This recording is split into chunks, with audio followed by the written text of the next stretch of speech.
we'll do that. Frankie, obviously, you've been through your share of rematches before, but does it feel any different when you're the guy that's the challenger instead of the champion that's granting the rematch? I mean, I guess, you know, I walk in first. You know, that's really the biggest difference. You know, every fight means a lot to me. You know, whether title's on the line, whether I'm the champion, you know, whether it's my first fight. You know, it's one of the amateurs in my gym said he had a fight, and he said, man, I'm so nervous. And it's the same thing as I feel, you know what I mean? So, you know, as you go up, every fight's, you know, your most important fight. Dana made it clear that, you know, obviously you were hounding them, and then, you know, after this, were you ever frustrated at that time that maybe the UFC wasn't giving you kind of what I think most people thought you were due, basically? Yeah, you know, I was just nervous that I wasn't going to get it. You know, I don't want to be frustrated, you know what I mean? They got a business to run, and you know, ultimately it's their decision. But you know, I wanted to make sure it was known that I really wanted this rematch. When you look back on that first fight, obviously I'm sure you're not happy with the loss, but were you happy with your performance, the game plan, the execution, everything, or do you feel like there's, you know, massive changes that need to be made? I think there's massive changes in every fight, whether you win it or lose it. But I was, you know, happy about performance. You know, Ben's a tough kid, man, and I went in there, I fought hard, he fought hard. You know, it just didn't go my way that night. You know, statistically speaking, you won the fight, you landed more punches, but you didn't create as much damage as he did. So, you know, obviously in the rematch, a lot of people would say, well, just cause more damage with your punches. But how do you go about trying to make that change? Because you don't want to change what you did that created that success. So what is that process? Yeah, you know, I mean, sometimes you just got to, you know, make sure your punches land a little more precise, I guess. You know, actually, me and Ben did a radio tour here not too long ago, and interviewing side by side with some guy, and Ben's never had a black eye or a broken nose in any fight, so I don't know if it's me that can do that. You know, I'm hoping I can, but some people I think can take damage a little better than others. You know, me, I get beat up a little bit in my fights, whether I win or lose.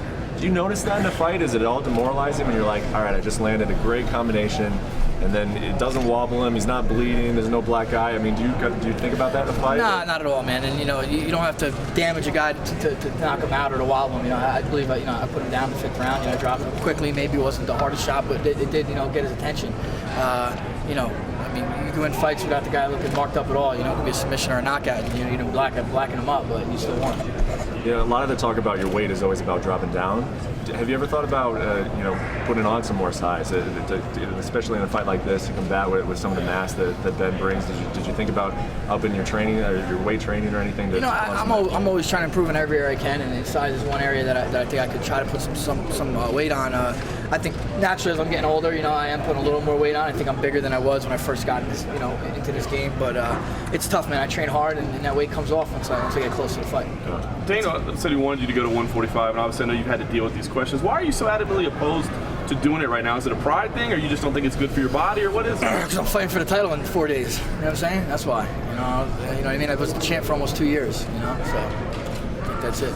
What's the toughest thing? You fought in Abu Dhabi, you fought in Japan. Is it harder to fight at elevation here and to get ready for a fight than it is to go to those places? You know, those places like this, is you just have to come out early, and that's the only thing that kind of stinks. You know, you're away from your family. You got to make sure you get your last hard training, you know, here. And luckily, you know, we have you know, some friends in Colorado Springs. My manager really hooked us up, and we had a great, finished the camp great. And yeah, it's just having to leave early was really the pain in the ass. Did you notice the difference when you first got here? You know, very little, and I pretty much adjusted quickly. I don't know if I'm lucky or what, but even when I went to Japan, that first night I fell asleep, and you know, even here I felt like I got great workouts, and I do feel that I'm feeling better and better as every day goes on.